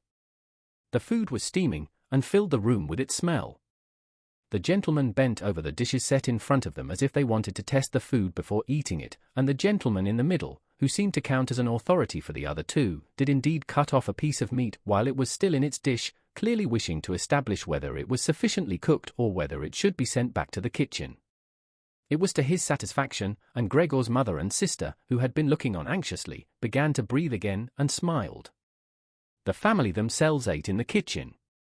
Nonetheless, Gregor's father came into the living room before he went into the kitchen, bowed once with his cap in his hand and did his round of the table. The gentlemen stood as one and mumbled something into their beards. Then, once they were alone, they ate in near-perfect silence.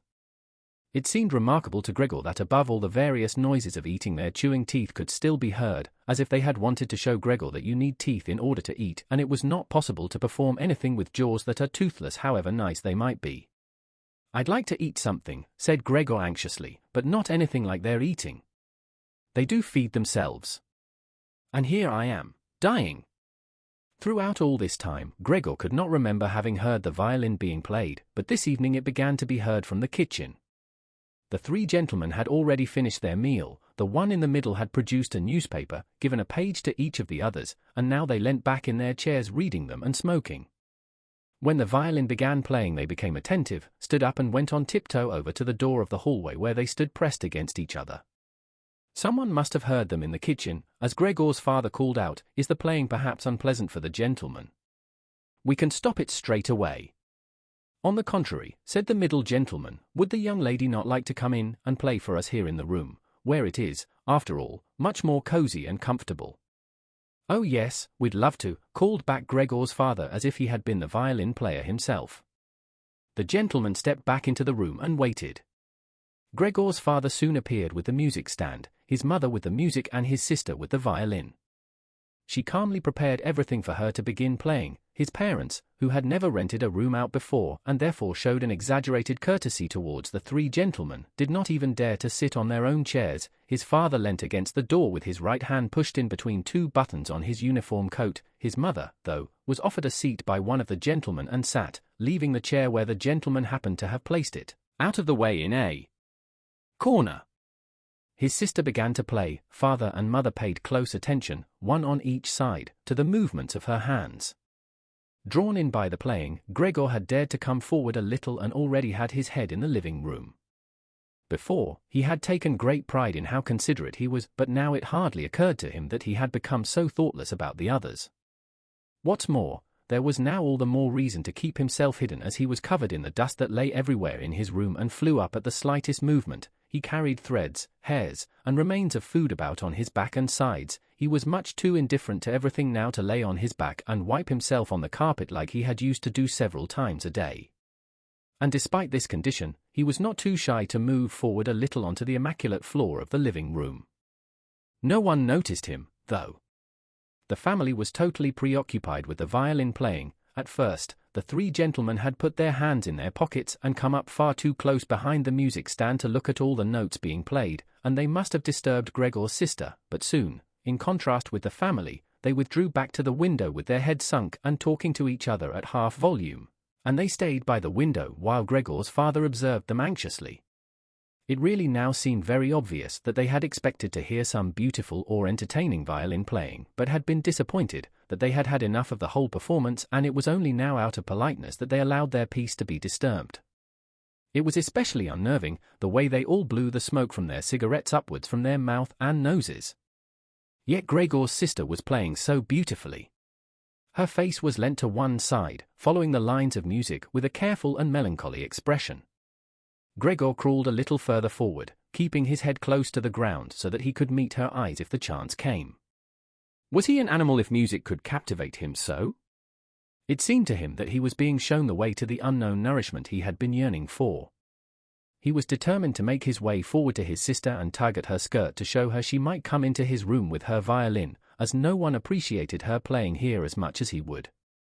He never wanted to let her out of his room, not while he lived. Anyway, his shocking appearance should, for once, be of some use to him. He wanted to be at every door of his room at once to hiss and spit at the attackers. His sister should not be forced to stay with him, though, but stay of her own free will. She would sit beside him on the couch with her ear bent down to him while he told her how he had always intended to send her to the conservatory.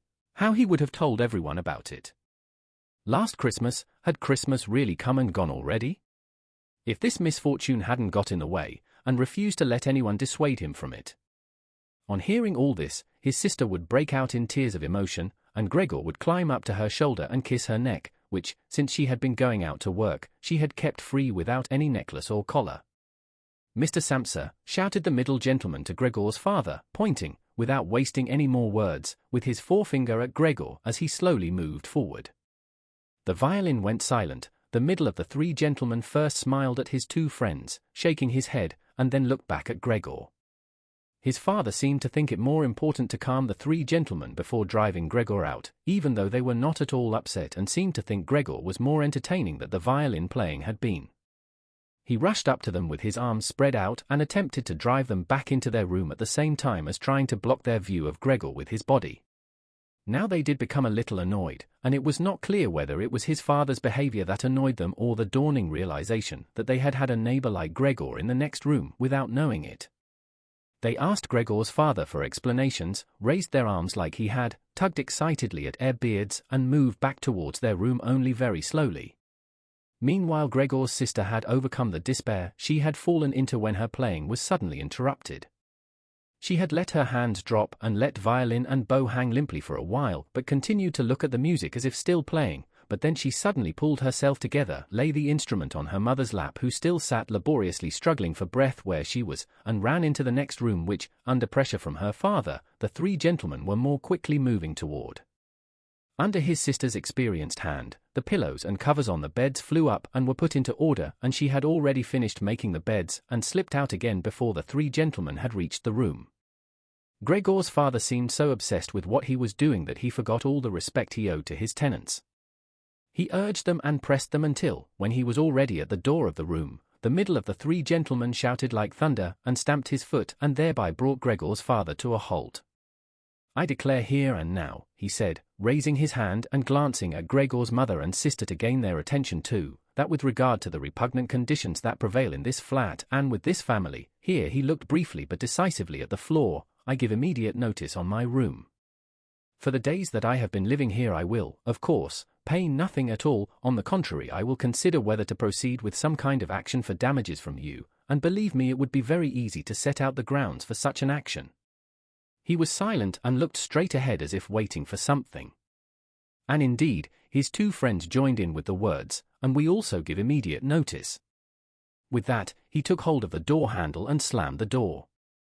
Gregor's father staggered back to his seat, feeling his way with his hands, and fell into it. It looked as if he was stretching himself out for his usual evening nap, but from the uncontrolled way his head kept nodding it could be seen that he was not sleeping at all. Throughout all this, Gregor had lain still where the three gentlemen had first seen him. His disappointment at the failure of his plan, and perhaps also because he was weak from hunger, made it impossible for him to move. He was sure that everyone would turn on him any moment, and he waited. He was not even startled out of this state when the violin on his mother's lap fell from her trembling fingers and landed loudly on the floor. "Father, mother," said his sister, hitting the table with her hand as introduction, "we can't carry on like this. Maybe you can't see it, but I can. I don't want to call this monster my brother. All I can say is, we have to try and get rid of it. We've done all that's humanly possible to look after it and be patient. I don't think anyone could accuse us of doing anything wrong." "She's absolutely right," said Gregor's father to himself. His mother, who still had not had time to catch her breath, began to cough dully, her hand held out in front of her, and a deranged expression in her eyes. Gregor's sister rushed to his mother and put her hand on her forehead.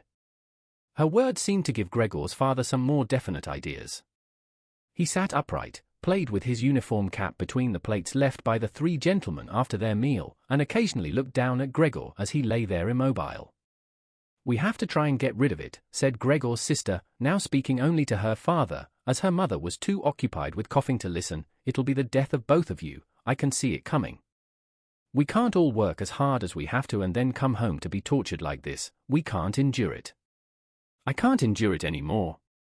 And she broke out so heavily in tears that they flowed down the face of her mother, and she wiped them away with mechanical hand movements. "My child," said her father with sympathy and obvious understanding, "what are we to do?" His sister just shrugged her shoulders as a sign of the helplessness that had taken hold of her, displacing her earlier certainly when she had broken into tears. "If he could just understand us," said his father almost as a question. His sister shook her hand vigorously through her tears as a sign that there was no question. "If he could just understand us," repeated Gregor's father, closing his eyes in acceptance of his sister's certainty that that was quite impossible, "then perhaps we could come to some kind of arrangement with him. But as it is? It's got to go," shouted his sister. "That's the only way, father. You've got to get rid of the idea that that's Gregor. We've only harmed ourselves by believing it for so long. How can that be Gregor? If it were Gregor, he would have seen long ago that it's not possible for human beings to live with an animal like that, and he would have gone of his own free will. We wouldn't have a brother any more, then, but we could carry on with our lives and remember him with respect. As it is, this animal is persecuting us, it's driven out our tenants, it obviously wants to take over the whole flat and force us to sleep on the streets. Father, look, just look," she suddenly screamed, "he's starting again." In her alarm, which was totally beyond Gregor's comprehension, his sister even abandoned his mother as she pushed herself vigorously out of her chair as if more willing to sacrifice her own mother than stay anywhere near Gregor. She rushed over to behind her father, who had become excited merely because she was, and stood up, half raising his hands in front of Gregor's sister as if to protect her. But Gregor had had no intention of frightening anyone, least of all his sister. All he had done was begin to turn round so that he could go back into his room, although that was in itself quite startling, as his pain-racked condition meant that turning round required a great deal of effort, and he was using his head to help himself do it, repeatedly raising it and striking it against the floor. He stopped and looked round. They seemed to have realized his good intention and had only been alarmed briefly. Now they all looked at him in unhappy silence. His mother lay in her chair with her legs stretched out and pressed against each other, her eyes nearly closed with exhaustion. His sister sat next to his father with her arms around his neck.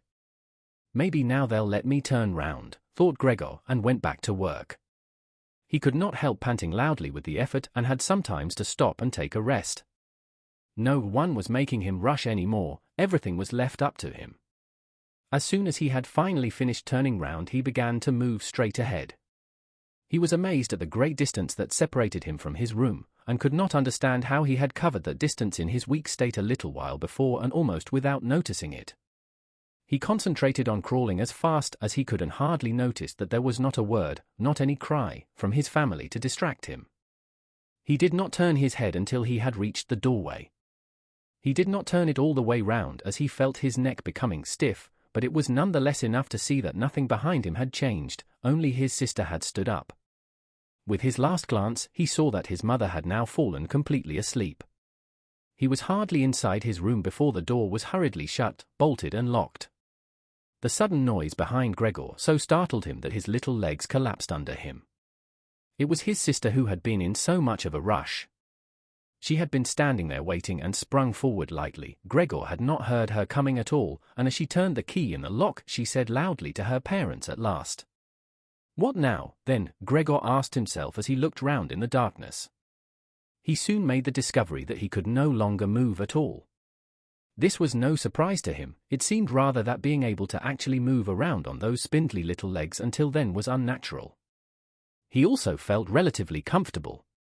It is true that his entire body was aching, but the pain seemed to be slowly getting weaker and weaker and would finally disappear altogether. He could already hardly feel the decayed apple in his back or the inflamed area around it, which was entirely covered in white dust. He thought back of his family with emotion and love. If it was possible, he felt that he must go away even more blithe than his sister. He remained in this state of empty and peaceful rumination until he heard the clock tower strike 3 in the morning. He watched as it slowly began to get light everywhere outside the window too.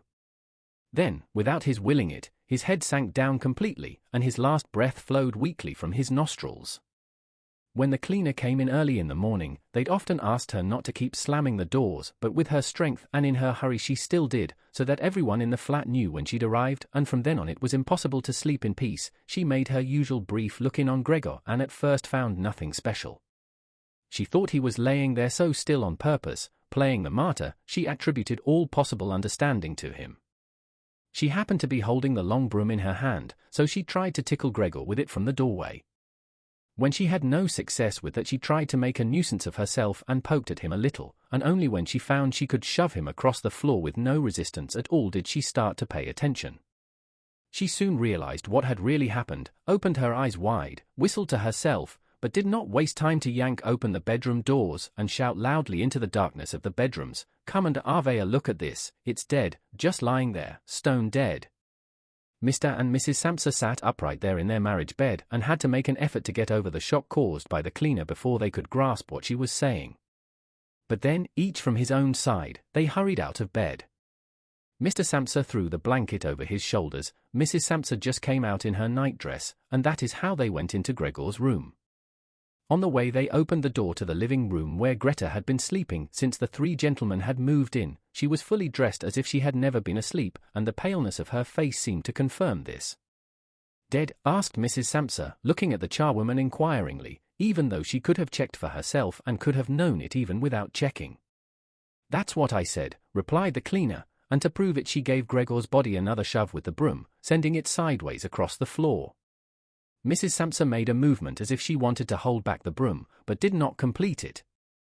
"Now then," said Mr. Samsa, "let's give thanks to God for that." He crossed himself, and the three women followed his example.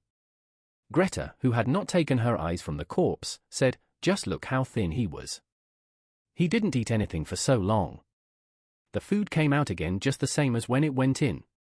Gregor's body was indeed completely dried up and flat. They had not seen it until then, but now he was not lifted up on his little legs, nor did he do anything to make them look away. "Greta, come with us in here for a little while," said Mrs. Samsa with a pained smile, and Greta followed her parents into the bedroom, but not without looking back at the body. The cleaner shut the door and opened the window wide. Although it was still early in the morning, the fresh air had something of warmth mixed in with it. It was already the end of March, after all. The three gentlemen stepped out of their room and looked round in amazement, for their breakfasts they had been forgotten about. "Where is our breakfast?" the middle gentleman asked the cleaner irritably. She just put her finger on her lips and made a quick and silent sign to the men that they might like to come into Gregor's room. They did so, and stood around Gregor's corpse with their hands in the pockets of their well-worn coats. It was now quite light in the room.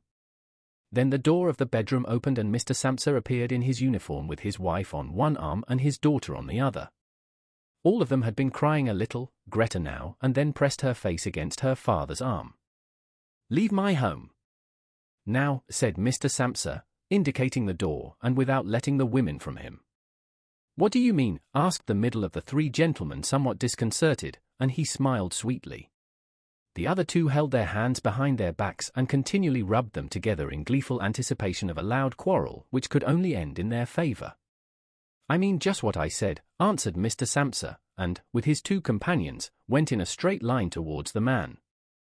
At first, he stood there still, looking at the ground as if the contents of his head were rearranging themselves into new positions. "All right, we'll go then," he said, and looked up at Mr. Samsa as if he had been suddenly overcome with humility and wanted permission again from Mr. Samsa for his decision. Mr. Samsa merely opened his eyes wide and briefly nodded to him several times. At that, and without delay, the man actually did take long strides into the front hallway. His two friends had stopped rubbing their hands some time before and had been listening to what was being said. Now they jumped off after their friend as if taken with a sudden fear that Mr. Samsa might go into the hallway in front of them and break the connection with their leader. Once there, all three took their hats from the stand, took their sticks from the holder, bowed without a word, and left the premises. Mr. Samsa and the two women followed them out onto the landing, but they had no reason to mistrust the men's intentions, and as they leaned over the landing they saw how the three gentlemen made slow but steady progress down the many steps. As they turned the corner on each floor they disappeared and would reappear a few moments later. The further down they went, the more that the Samsa family lost interest in them, when a butcher's boy, proud of posture with his tray on his head, passed them on his way up and came nearer than they were. Mr. Samsa and the women came away from the landing and went, as if relieved, back into the flat. They decided the best way to make use of that day was for relaxation and to go for a walk. Not only had they earned a break from work, but they were in serious need of it. So they sat at the table and wrote 3 letters of excusal, Mr. Samsa to his employers, Mrs. Samsa to her contractor, and Greta to her principal. The cleaner came in while they were writing to tell them she was going. She'd finished her work for that morning. The 3 of them at first just nodded without looking up from what they were writing, and it was only when the cleaner still did not seem to want to leave that they looked up in irritation. "Well?" asked Mr. Samsa. The charwoman stood in the doorway with a smile on her face as if she had some tremendous good news to report, but would only do it if she was clearly asked to. The almost vertical little ostrich feather on her hat, which had been source of irritation to Mr. Samsa all the time she had been working for them, swayed gently in all directions. "What is it you want then?" asked Mrs. Samsa, whom the cleaner had the most respect for. "Yes," she answered, and broke into a friendly laugh that made her unable to speak straight away. "Well then, that thing in there, you needn't worry about how you're going to get rid of it. That's all been sorted out." Mrs. Samsa and Greta bent down over their letters as if intent on continuing with what they were writing. Mr. Samsa saw that the cleaner wanted to start describing everything in detail, but, with outstretched hand, he made it quite clear that she was not to. So, as she was prevented from telling them all about it, she suddenly remembered what a hurry she was in and, clearly peeved, called out cheerio. Then, everyone turned round sharply and left, slamming the door terribly as she went. "Tonight she gets sacked," said Mr. Samsa, but he received no reply from either his wife or his daughter, as the charwoman seemed to have destroyed the peace they had only just gained. They got up and went over to the window where they remained with their arms around each other. Mr. Samsa twisted round in his chair to look at them and sat there watching for a while. Then he called out, "Come here, then. Let's forget about all that old stuff, shall we? Come and give me a bit of attention." The two women immediately did as he said, hurrying over to him where they kissed him and hugged him, and then they quickly finished their letters. After that, the three of them left the flat together, which was something they had not done for months, and took the tram out to the open country outside the town. They had the tram, filled with warm sunshine, all to themselves. Leant back comfortably on their seats, they discussed their prospects and found that on closer examination they were not at all bad. Until then they had never asked each other about their work, but all three had jobs which were very good and held particularly good promise for the future. The greatest improvement for the time being, of course, would be achieved quite easily by moving house. What they needed now was a flat that was smaller and cheaper than the current one which had been chosen by Gregor, one that was in a better location and, most of all, more practical. All the time, Greta was becoming livelier. With all the worry they had been having of late, her cheeks had become pale, but, while they were talking, Mr. and Mrs. Samsa were struck, almost simultaneously, with the thought of how their daughter was blossoming into a well-built and beautiful young lady. They became quieter. Just from each other's glance and almost without knowing it, they agreed that it would soon be time to find a good man for her. And, as if in confirmation of their new dreams and good intentions, as soon as they reached their destination, Greta was the first to get up and stretch out her young body.